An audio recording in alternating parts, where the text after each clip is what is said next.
morning, everyone. I apologize, I cannot speak Korean, so fortunately there is simultaneous translation. Thank you to Northeast Asia History Foundation, Seoul National University, the Kungak Institute, for the high honor of being invited to deliver this speech this morning. It's a tremendous honor and a great occasion. I'm going to leave the stage, even though I'm short, because I like to try to connect with the audience. Maybe it won't work, but this is what we're going to try.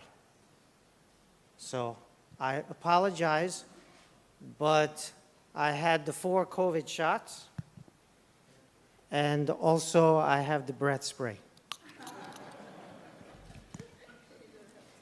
Yes. So let me begin with the war. The war ended badly. What I mean is the war ended well in the sense that the Japanese aggression was defeated.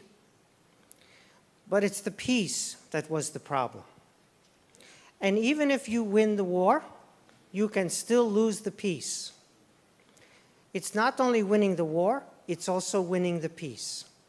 The United States in Afghanistan won the war, but it lost the peace. In Vietnam, the United States lost the war, but in some ways it has won the peace because Vietnam has become somewhat of a pro-American country despite the American atrocities in Vietnam during the war. So you need to win the peace. This will be the main topic of my discussion with you today. Not just the war, but the peace. So as my wife likes to say, Asia is half the world, but all of time. And yet, when we discuss the Cold War, we are mostly preoccupied with Europe, when in fact, as this audience knows best, Asia must be a central part of our story. And in fact, Asia and European Cold War theaters are, of course, connected. The story you know well, the Iron Curtain, the tragic story, how Stalin took over half of Europe. It's a tragic story for the most part. But in fact, the Cold War story is not the tragic story. It is an uplifting story because there's a miracle in Western Europe and there's a miracle in East Asia, all during the Cold War. So in fact, the Cold War could be seen not as a tragic story, but as a triumphal story, or at least as something combining both the tragedy and the triumph. I'm going to try that today. I'm going to speak, my first point is I'm going to speak about what I call 4 partitions in East Asia. 4 partitions in East Asia: Korea, of course, Japan, Vietnam, and China. Korea at 38th parallel, Japan at the northern island chain connected to Hokkaido, which was renamed the Southern Kuriles. Vietnam first at the 16th parallel and then at the 20th parallel, and China at Taiwan and Hong Kong. Partition. Of course, some of these partitions are still with us today. 4 partitions is my first point. This is an unusual way to describe this period, but I think it should be the common way that we describe this period. And as I show, I hope, in the rest of this talk today, they are interconnected. So let me get to point number 2, this Cold War or the post-war. No country was ready for the post-war. It's impossible to be ready when the war ends for the post-war. You can do the plans, you can make the memoranda, but when the fighting stops, there's a big vacuum. And everyone is rushing to fill the vacuum. This is natural. It's predictable, even if it's not preventable.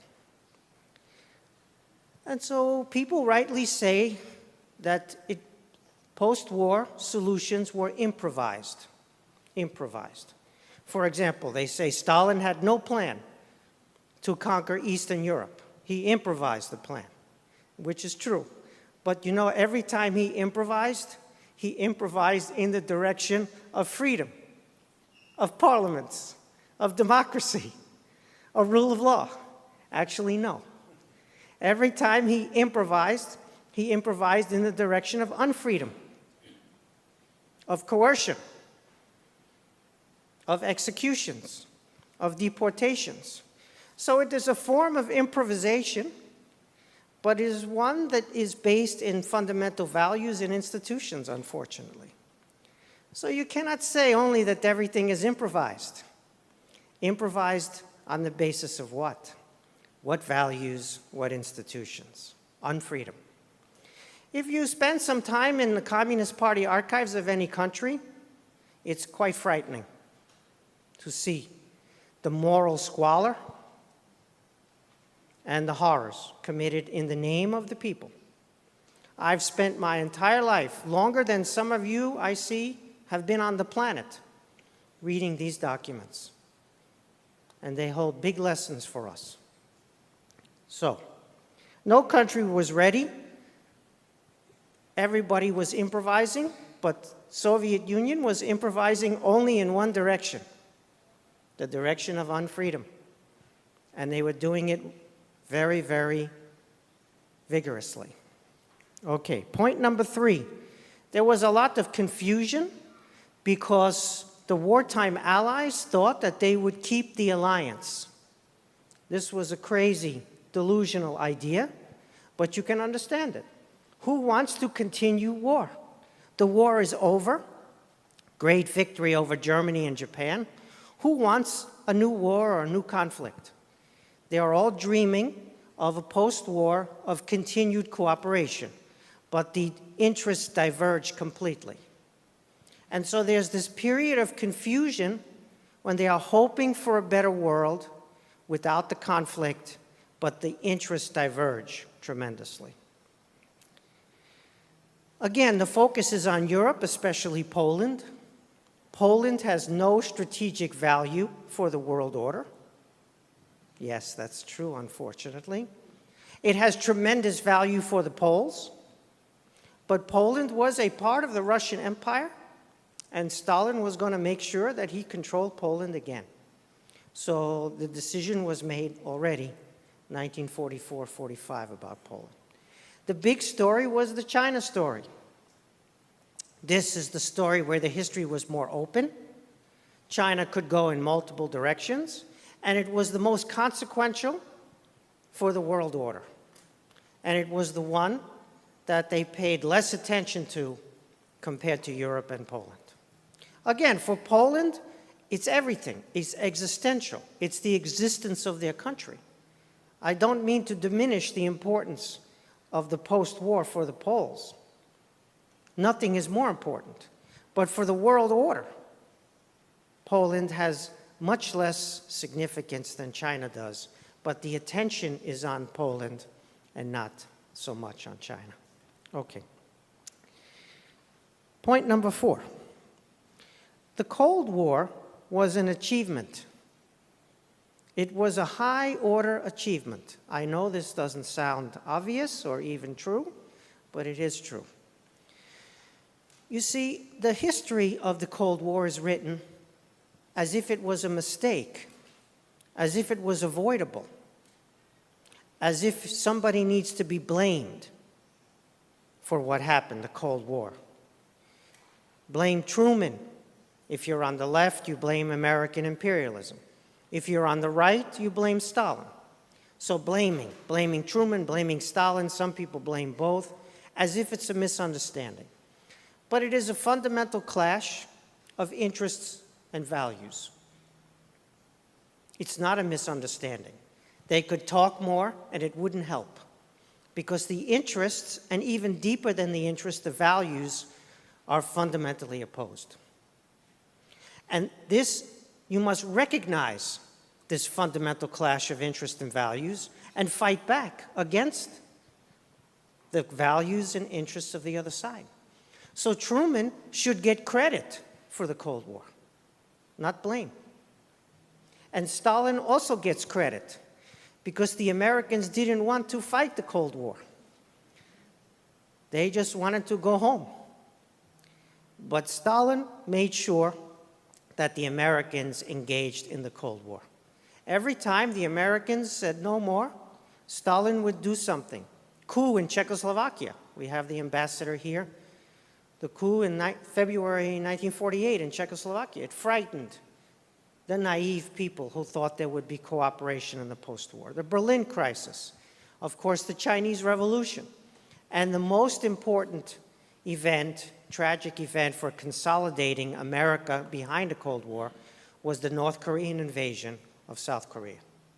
So Truman gets credit for recognizing the need to mobilize, and Stalin gets perverse credit because he kept pushing the Americans to mobilize in this Cold War.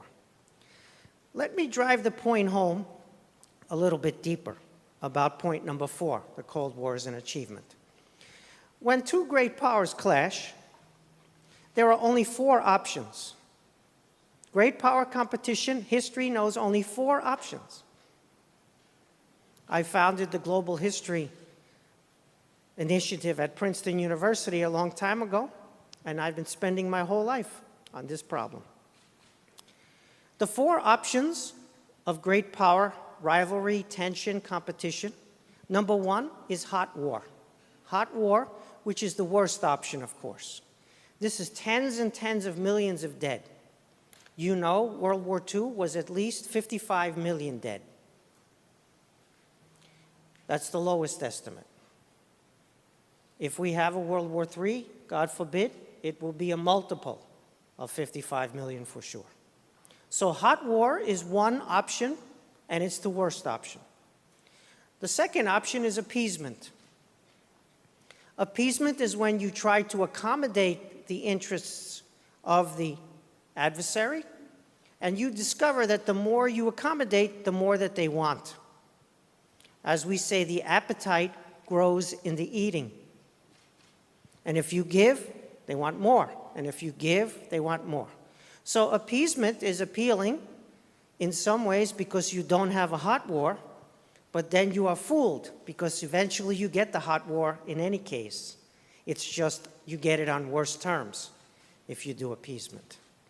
So I don't like hot war, and I don't like appeasement. Number 3 option is what we call Pygmalion. If you know from George Bernard Shaw, the play Pygmalion, where he finds the street urchin girl, the girl on the street, and he says, we make her into a lady. We transform her personality. This is known as transforming China into a responsible stakeholder in the international system. It is Pygmalion. It is when you as the outside power think that you are able to transform the culture and institutions of another great power from the outside.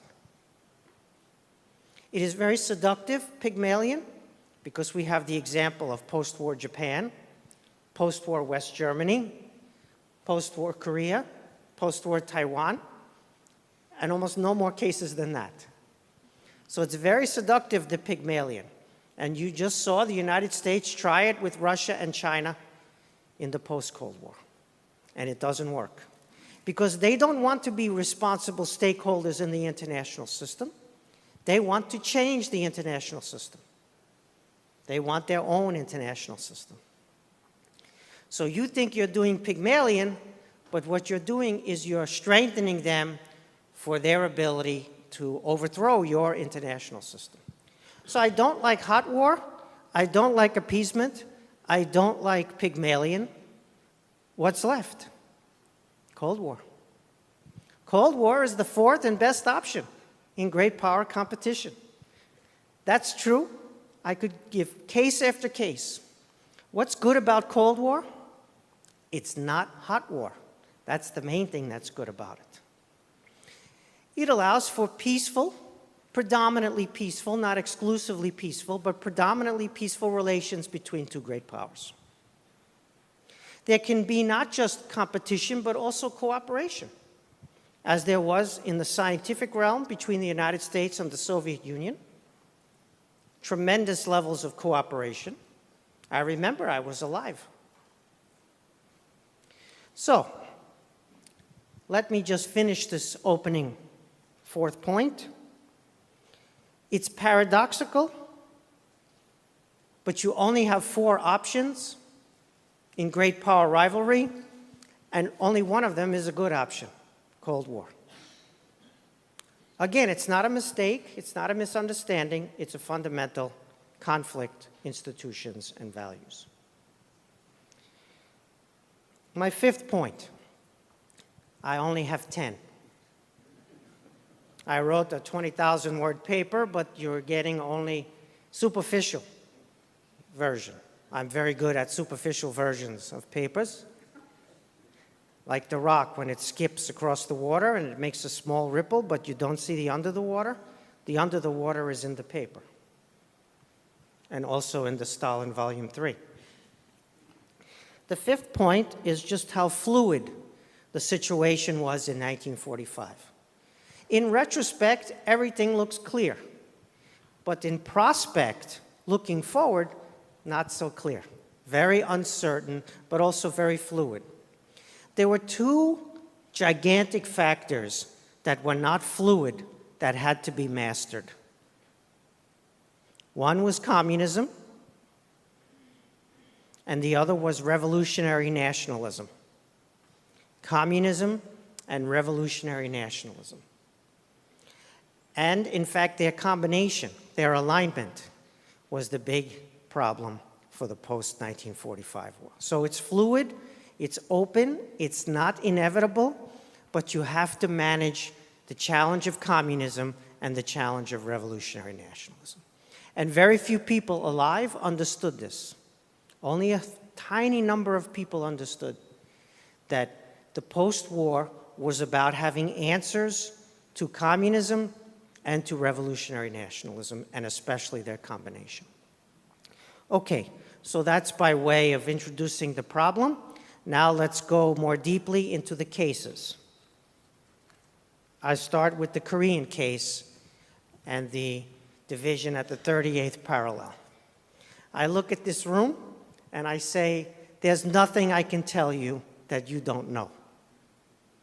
You already know the whole story, where the 38th parallel idea came from, how the US officers were looking for the maps and only found the silly map from National Geographic, how the 38th parallel is not really a geographic line. It's kind of a crazy place to try to draw a boundary because of the rivers and the topography. So you know the story. I'm going to teach you nothing. You can be assured of that. You know that the Soviet troops were going in and the US troops were far away. That already on August 15th, the day that the Japanese surrendered, Stalin's Red Army was 50 miles down the coast of Korea and moving rapidly. And the US, this is August 15th, and the US has nobody on the peninsula till September 8th at the earliest. Okay, so this story you know. Maybe what needs to be reminded, however, is US troop concentrations, deployments, and capabilities. So the US troops were needed in the minds of the planners for the invasion of the Japanese home islands. And so having spare troops available for military occupation was not something that they could plan very easily, because no one thought the Japanese were going to surrender so quickly. And in fact, the US thought the surrender would come, as you know, in 1946 at the earliest. In addition, the US, once the Japanese surrendered, they were not confident that the Japanese would accept the surrender. The US was concerned about possible rebellion on the Japanese home islands against the surrender. So MacArthur planned to have a lot of troops to control the home islands even after the surrender. And it may look like the Americans had a lot of troops, but the requests for American troops were very, very high. General Wedemeyer, who was the top military advisor to Chiang Kai-shek, Japan surrendered, and he asked for 8 divisions for China, let alone for Japan or Korea. Also, America is an expeditionary army. America goes places. It's a sea power and an air power. The Soviet Union, the Red Army, is a land army. Land armies are what you need to occupy and hold territory. Expeditionary forces, they operate in the maritime realm, on the coastal lines. Again, they can go everywhere. But to sit internally in a country for a long period of time, that's not the best part of an expeditionary force. So America could get troops anywhere in the world quickly, but keeping them there for long periods of time was more complicated for the Americans than for the Soviet Union. Also, Stalin didn't have so much trouble if he wanted to keep the troops as long as he wanted. There was no public campaign to, quote, bring the boys home in the Soviet Union. In fact, there was no public campaign of any kind in the Soviet Union because, again, it's unfree. And so Stalin had the advantage of being able to use a land army for occupation and not worry about any pressure to bring them home. That's a form of planning, in a way, post-war planning, ironically. Okay, so you know all of this. Maybe we need to introduce the Austrian comparison for the Korean 38th parallel. Because Austria is also occupied. The Soviet Red Army is also in Austria. But they leave, and there's not a communist partition of one part of Austria. The Austrians themselves, before the occupation, form a political establishment, a political government. The Austrians announce a government of their own, a coalition government, and Stalin accepts the Austrian government. You know, of course, that the Koreans do the same thing. They have a government that they announce, an indigenous government, and Stalin does not accept the Korean government. By the way, the Americans don't like it much either. But why does Stalin accept the Austrian self-declared government and not impose a Soviet-style regime in Austria, but he doesn't do the same in Korea? The reason, my understanding of the reason, is that Stalin is concerned to hold Germany down. He doesn't want Germany to annex Austria again. He doesn't want a revived German power. So he wants a stable Austria. So he concedes to the acceptance of a non-communist government in Austria so that it's successful and it doesn't become an unstable plaything in the hands of a revived German power. So he goes against his usual behavior, and he accepts the Austrian centrist government, does not impose a communist government in Austria. In Korea, you see he has no control in Korea over the Japanese occupation. He has big control over German occupation, including in Berlin. But in Japan, he's blocked out by Truman and has no control. So Korea is the answer in some ways to the lack of control over Japan. He has a good stronghold over Germany in his mind, and he doesn't want Germany to include Austria again in a revival. In Japan, he's got no hold, so he will hold a piece of Korea as his insurance. Yeah. So the Austrian comparison tells you quite a bit.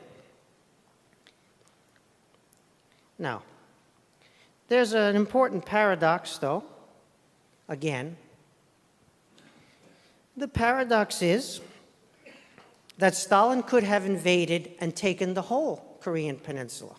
I know there are arguments in the literature about this, but if you look at the Soviet documentation, they were very persuaded that the whole peninsula was available for their conquest. And remember, if many Red Army soldiers die, it's okay. He goes to the collective farms where the peasantry is enslaved, and he gets more soldiers. And if he loses 1 million, he'll go get another 1 million, because he doesn't value life. And so we think, oh, it would be hard to take more territory. There might be resistance. Yes, there might be resistance, okay. And he will kill them if need be.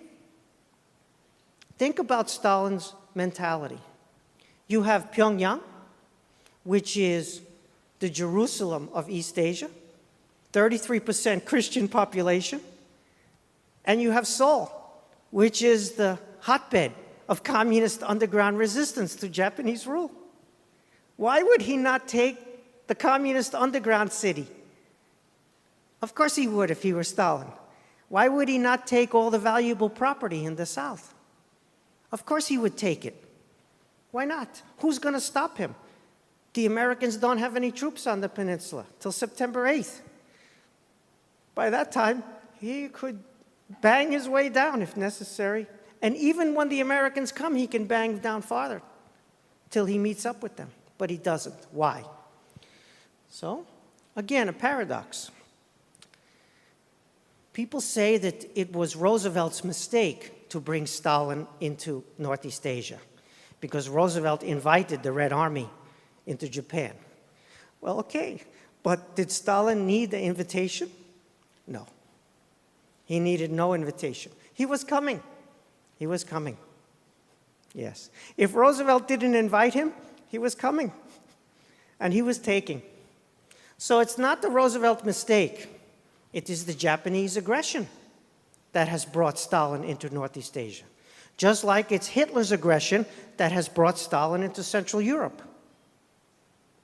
So the reason Korea is divided is because of the Japanese aggression, not because of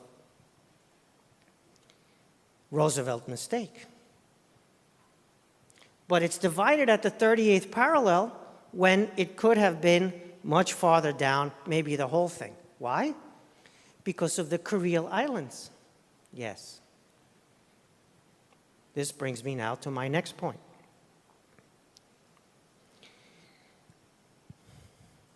In Japan, there's a group of islands which are just north of Hokkaido. They are part of Hokkaido according to the 1854-55 treaty and maps signed by Russia and Japan. But they are redefined by Stalin as the Southern Kurils. This is Itofuro, Kunashiri, Shikotan, and Habomai. They're very small little island groups, but they're very important for sea access and for military calculations. And as I said, they are not part of the definition of the Kurils. And when Stalin first sends his military after the Kurils, they have orders only for the northern Kurils,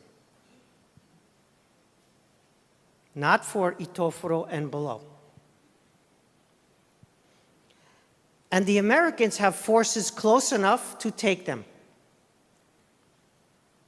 And the Americans ask Stalin for an air base on Itofuro.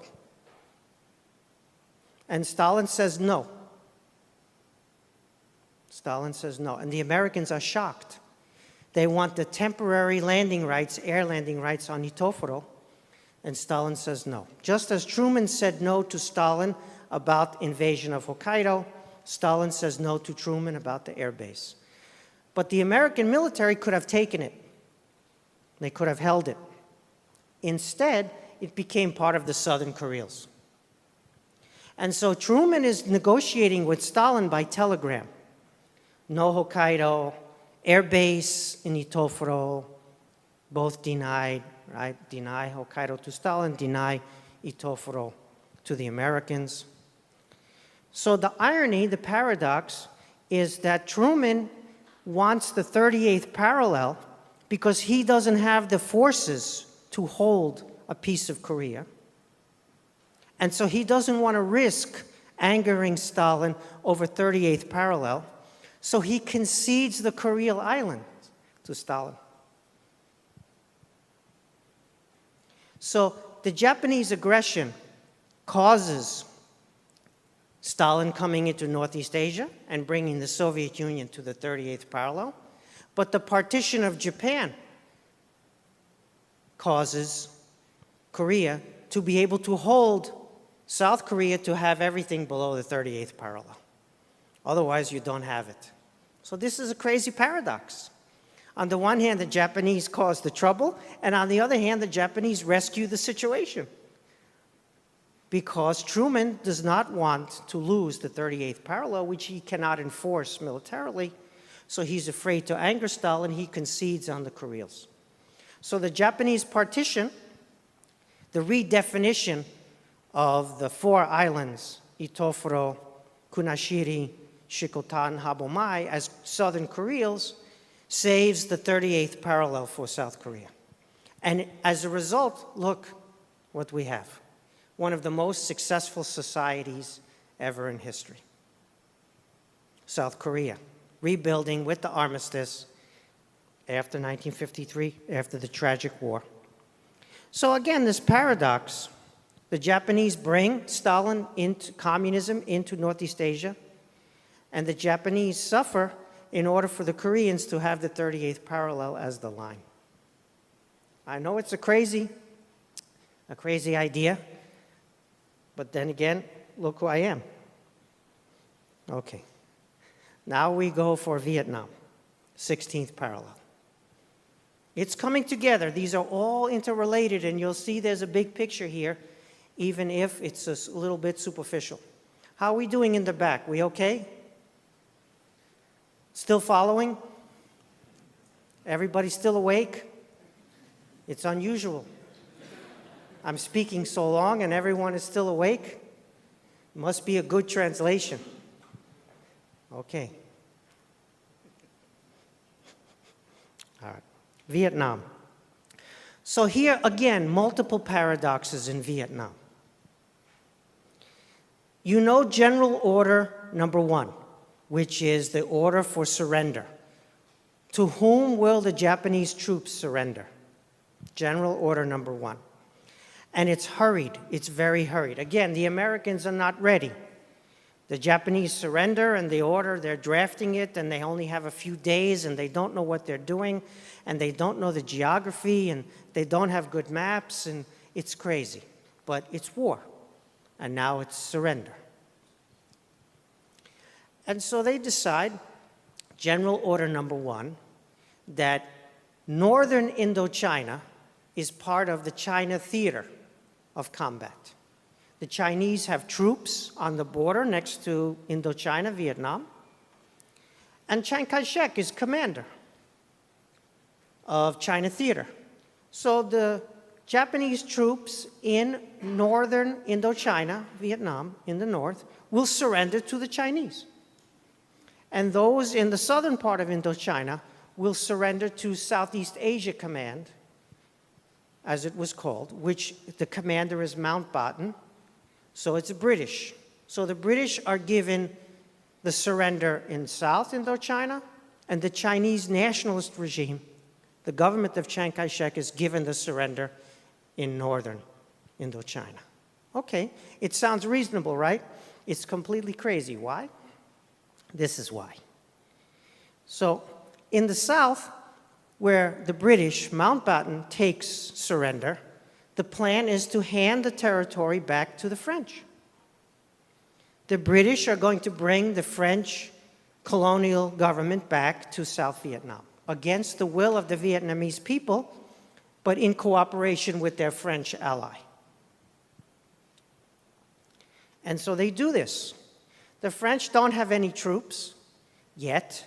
I mean, the French have lost the war. They're on the winning side only by the grace of the US and the UK. So The French don't have any troops, so who are the troops for the British to bring the French back? Yes, it's the Japanese troops, of course. So the Japanese troops, which have destroyed French rule in Indochina, are now the ones to help bring French rule back to Indochina, 1945-46. But it's not only the Japanese troops who are available for the neo-imperialism, it's also the British troops.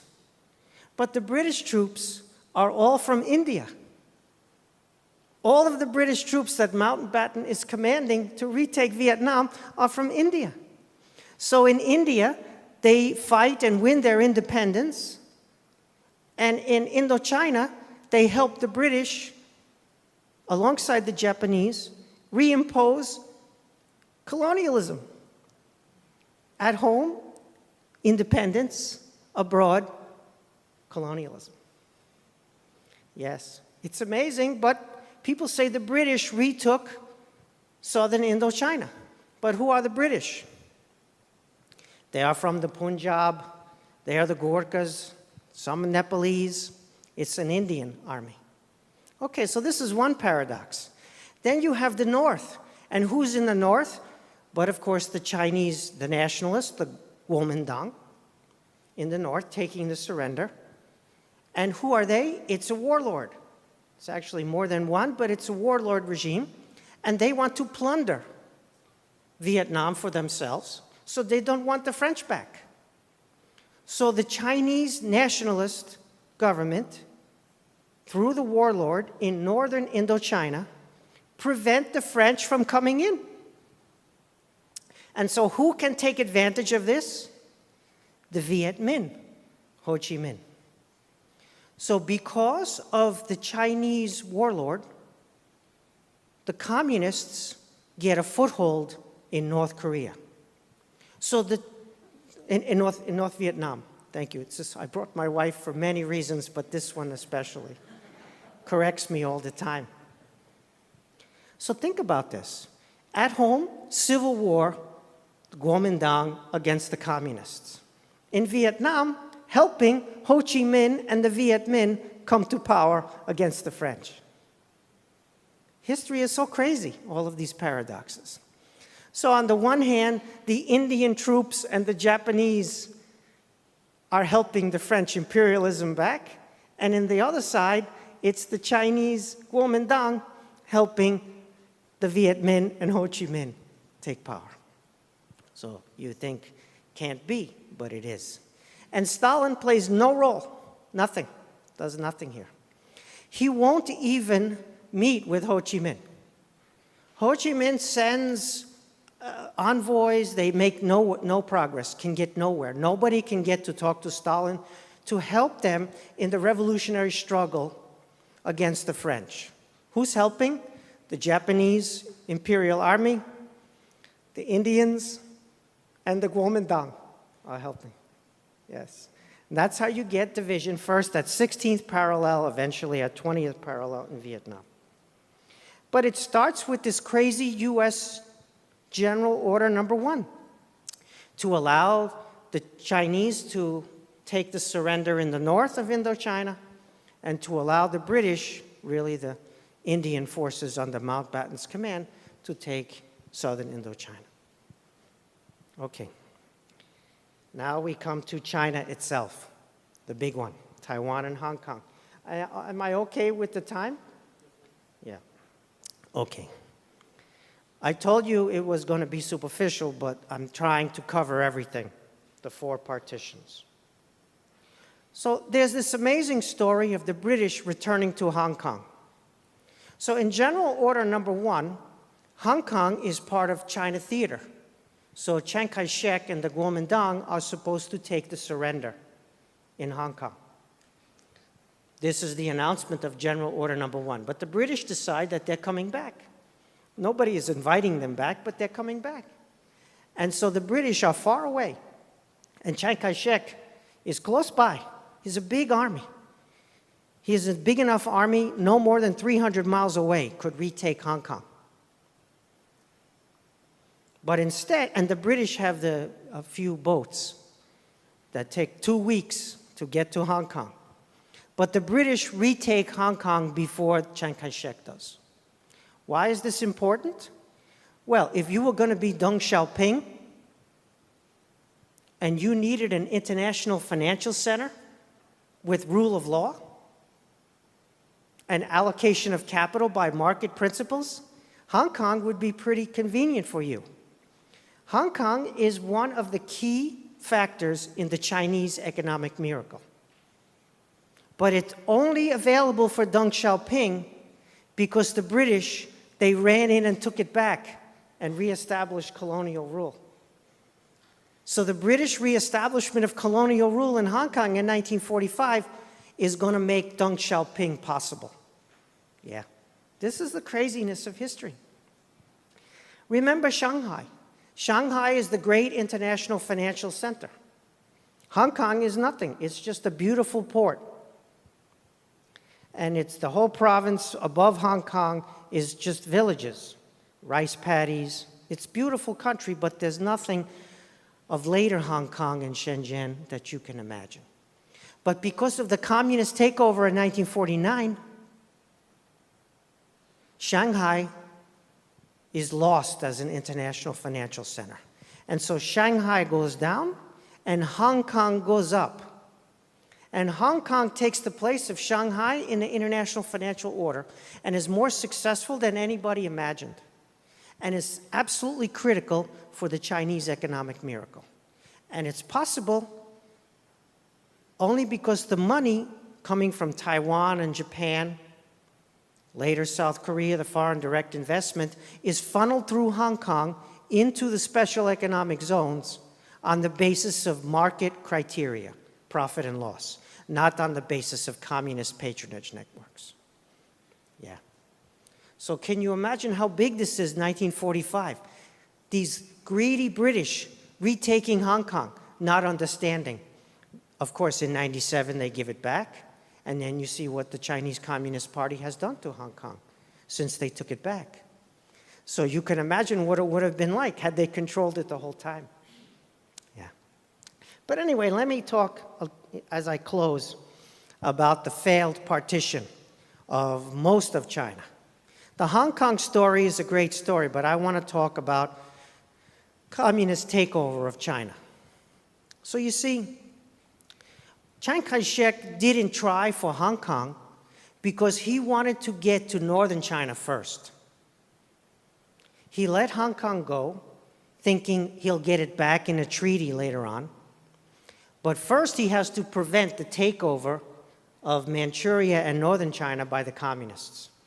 So he asked the Americans, as you know, and the Americans help him, expeditionary force. They can move everybody and anybody long distances quickly. And they helped to move the Kuomintang armed forces up to northern China to land, and the Marines, and they try to prevent communist takeover in the north, which means they're going to lose the Hong Kong to the British, as I said, and gain the benefits unwittingly later on. But there's tremendous paradoxes here in the Hong Kong, in the northern China part of the story, and that's the following. If Chiang Kai-shek concedes northern China, he gets back Hong Kong, he gets a partitioned China, potentially. It's not clear exactly where the partition would be. You know, you have the Great Wall as a barrier, but it's not really a barrier, as we know from history. So where exactly there would have been a barrier between communist forces in the north versus Kuomintang in the south, and how stable it would have been, is unclear. But Chiang Kai-shek refuses to bargain over partition. He wants all of China back. And the result is he gets Taiwan. That's all of China for him, only Taiwan. So China is partitioned at Taiwan, but it could have been partitioned where, more like the Korean case, not exactly like 38th parallel in half, but more like the Korean case, there could have been a partition. But even more deeply than this, there was an option. You see the problem. Communism plus the revolutionary nationalism coming together. So who could solve this problem? Who could solve this problem? India could solve this problem. India has the partition, But they get the democratic version of nationalism with Gandhi. They don't get the revolutionary nationalism. The Communist Party in India changes the name from People's Democracy, that it's hoping to establish the goal, to National Democracy. And they become an opposition party in the parliament. It's the perfect solution. India can solve this. You need a version of nationalism that's not revolutionary and that is not aligned with communism. You failed to do this in Vietnam. You had a chance, but you failed. There was no way to prevent it in the Korean Peninsula, but at least you limited it at the 38th parallel. It never comes into Japan because the islands of partition in Japan, they are too small, no inhabitants, and there is no Japanese Communist Party in 1945, thanks to the repression. The severe repression of the imperial Japanese regime, there's no party to speak of. So the India case is a really amazing case that shows you what you needed to do. But there was even another solution for China, which was that Stalin should kill Mao. Yeah, that's right. You see, Stalin killed more communists than Hitler.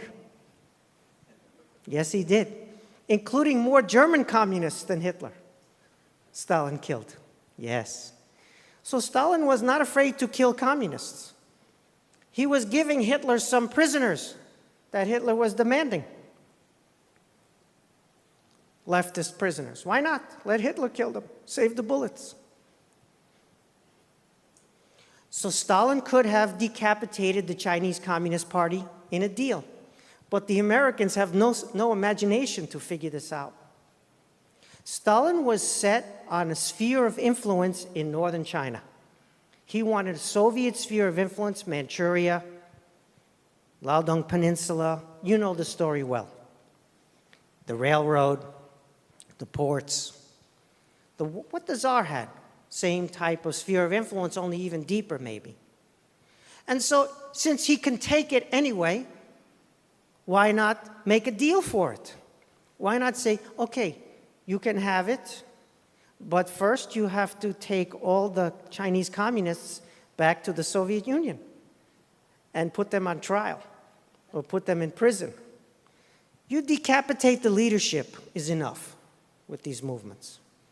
So the deal, you would have, if you were Roosevelt or Truman, you have to think like Stalin. I have to get rid of these communists. How can I do this? Stalin is my best friend to get rid of the communists. But no American is capable of thinking this, even though, to me, as a student of Stalin, it's obvious. So if you don't have the India solution, where the democratic nationalism is stronger than the revolutionary nationalism, where the democratic nationalism co-opts the revolutionary nationalism and makes it parliamentary party, if you don't have the India solution, then you're going to get partition, or you're going to need somebody to kill the communists for you. Yeah, that would have been my idea. Okay, I conclude now, winning the peace. I said I would come back to winning the peace. You see there are perverse and unintended consequences and paradoxes. You see the Japanese have brought their enemy, the Soviet Union and communism, into Northeast Asia.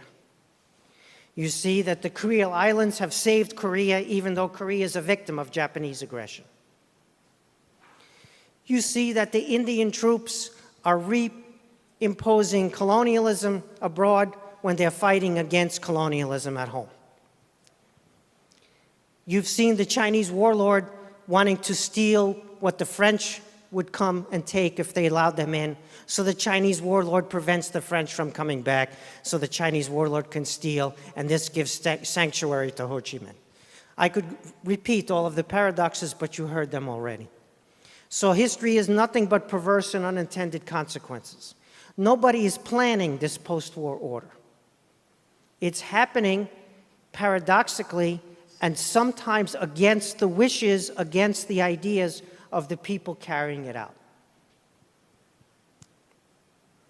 But there was an openness because if you could figure out how to do democratic indigenous nationalism, then you could solve your problem like in India.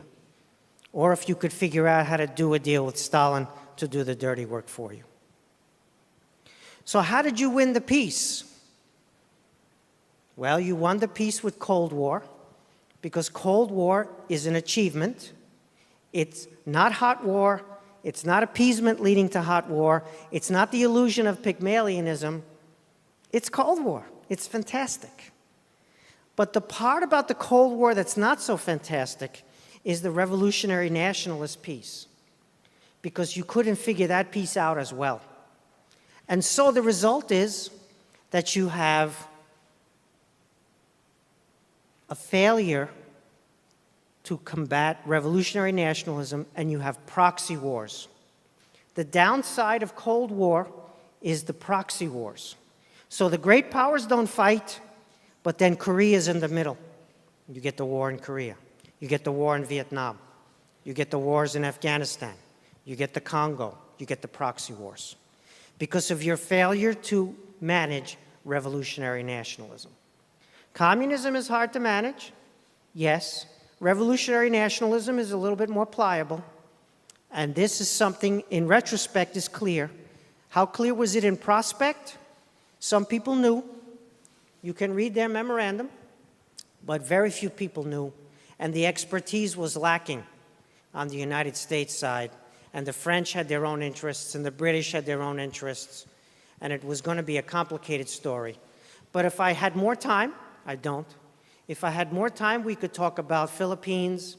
We could talk about Indonesia. We know that their ambassador is here. We could talk about the cases, many hard cases, not linear, but where the revolutionary nationalism was co-opted into democratic nationalism. So the US was actually quite successful over time in many, many places, building a democratic version of nationalism, often through authoritarian tunnel, often with a lot of mistakes and victims, but ultimately that was the story of winning the peace. Thank you for your attention.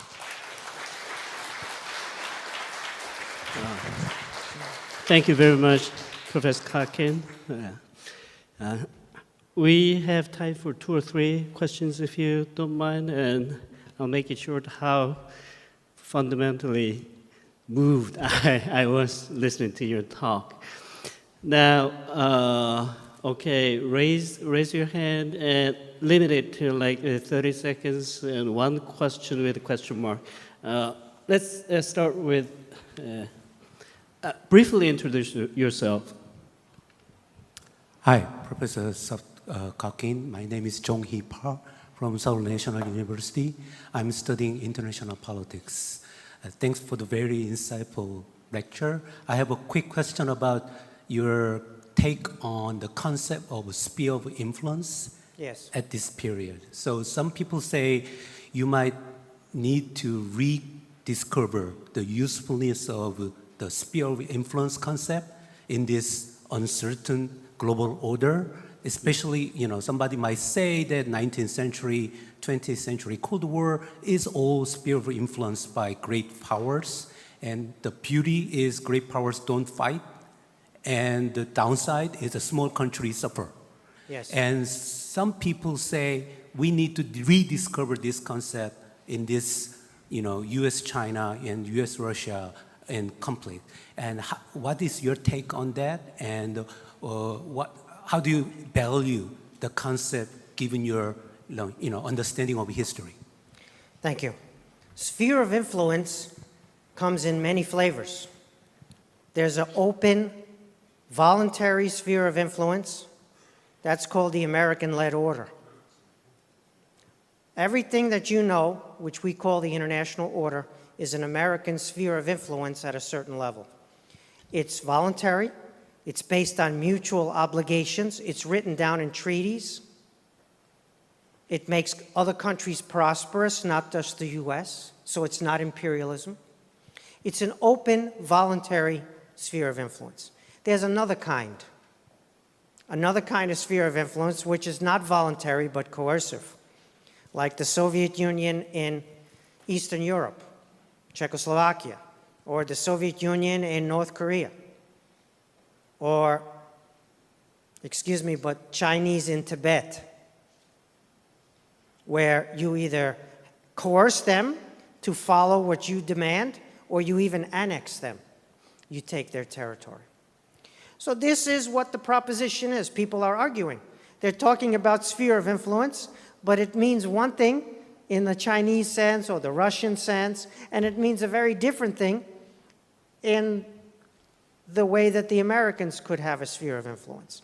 So I'm in favor of sphere of influence like the American one, that's voluntary and non-coercive. But I'm against the sphere of influence like the Soviet one, or today's Chinese one, or today's Russian one, because it's not only terrible for the neighbors, it's terrible for the people inside those countries. The biggest victims of Chinese communism are Chinese, not only their neighbors. And the Chinese speak about half-century of humiliation. They don't speak of the foreign humiliation. They don't speak about the century of humiliation, yes, which happened. They don't speak about the half-century of self-humiliation, where the Chinese killed more Chinese than any foreigner has ever killed. And so I'm against that. I don't think that that's a good solution because it's a false peace. You have to win the peace, not pretend to make a peace that's unstable and that can shift against you.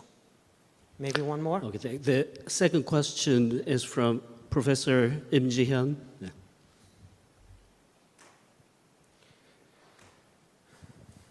Yeah, thank you very much for your talk. I have a very superficial question. I'm good at superficial questions too. For superficial lecture. Yeah, okay. Just my question is very simple. I mean, did you see any Soviet documents to show that whether Stalin was interested in plundering in North Korea? Because as we know, Japanese imperialism, Japanese empire invested a lot to build a military complex and heavy industries in the northern part of Korean Peninsula. Yes. So we know that in Eastern Europe, Stalin, Red Army, they organized a special military unit who is specialized in the plundering economy. Even from Poland, they plundered.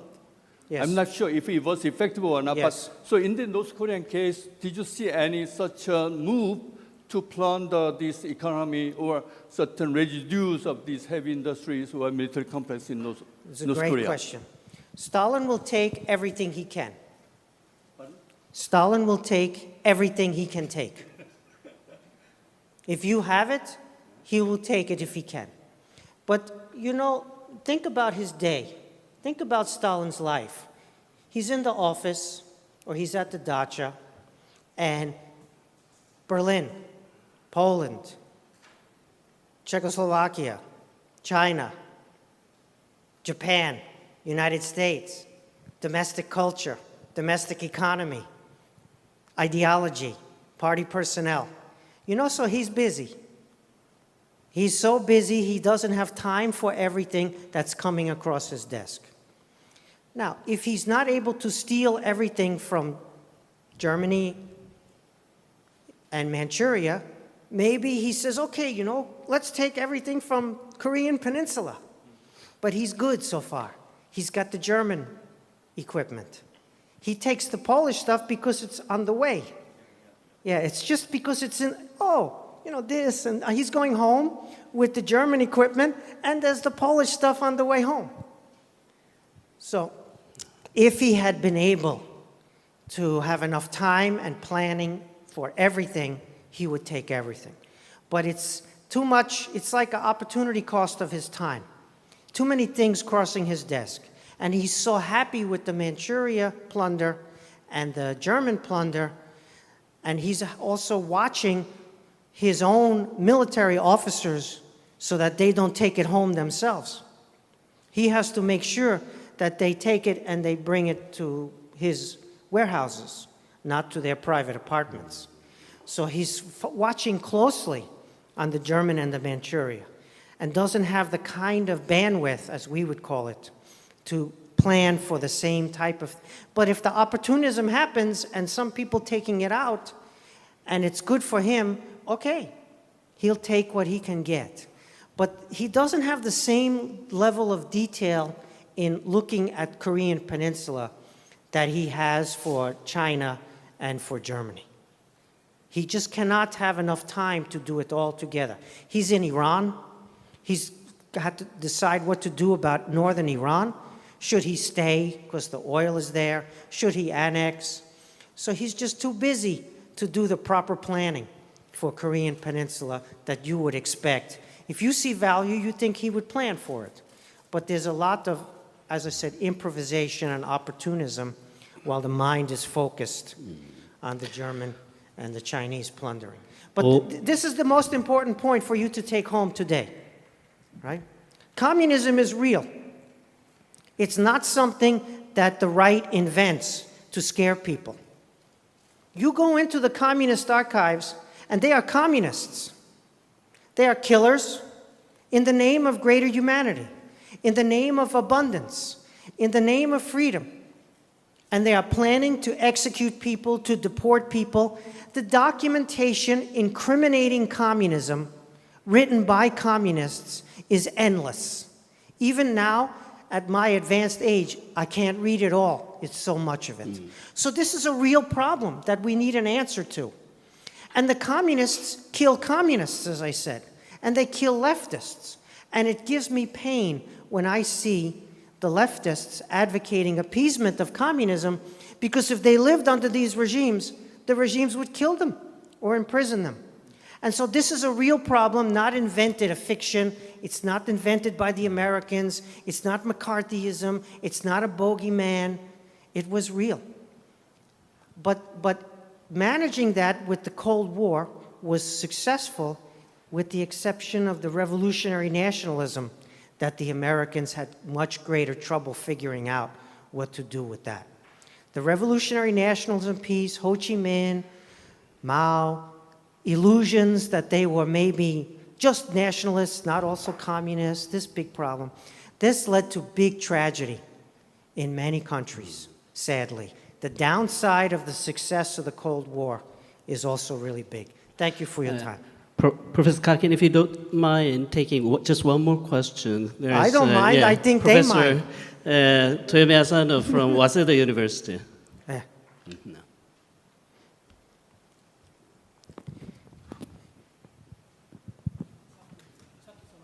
Giving me occasion. I was very impressed by your presentation. I had researched about the most farthest northern islands of Shimshu in the Kurilu Islands. Yes. And United States Army tried to invade on the northern part of Kurilu Island, but to tell the truth, Soviet Army came. Yes. And the United States had trained Soviet navies in Alaska, Dutch Harbor, Yes. or the Aleutian Islands. And after the Aleutian Islands battle finished, they tried to invade to Shimshu Islands. Yes. In that way, I'm very interested in Kurilu Islands, also Korean Peninsula.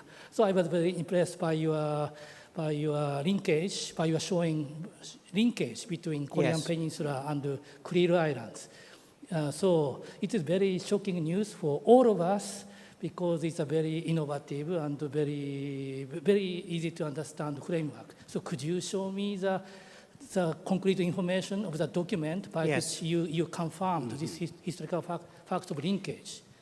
Yes. The irony of the answer is that we have had the documents for 2 decades now. It's just we don't make the connections. Because we study the problems individually, almost a little bit like silo. We have Korean studies. We have a Japanese studies. We have East Asian studies, is a little broader, but still, Stalin's desk, there is no such thing as Korean studies. There's no such thing as East Asian studies. Stalin's desk is the whole globe, everything. All the paperwork is connected for him. So this is what I discovered. I discovered just reading his paperwork. You know, every day he's receiving 4, 5, sometimes 6 packets of documents by courier. The secret police, they bring to the the Kremlin when he's in the office, or they bring to the dacha, or they bring down south to Sochi. They bring the packet, and they sew the packet together. And 10 pages Japan, 10 pages US, 10 pages domestic movies, 10 pages ball bearings and weapons production. Everything is all sewn together for him. So if I study from his desk, I see all the linkages, even with the documents that everybody here knows. But we study Vietnam separate. We don't study the Vietnam story connected so much to Korean story or to the larger picture. Because of language limitations, because of time limitations. So it is not a great discovery that I make because I'm a genius. It's not a great discovery I make because there are all these new documents that we didn't see before. It is a discovery that I make sitting metaphorically at Stalin's desk and trying to understand the world that he is trying to understand and seeing all of the connections the way he saw them. And to me, that's what I tried to convey today in the lecture. Are the documents archived in your desk? Thank you very much for the great keynote speech and engaging this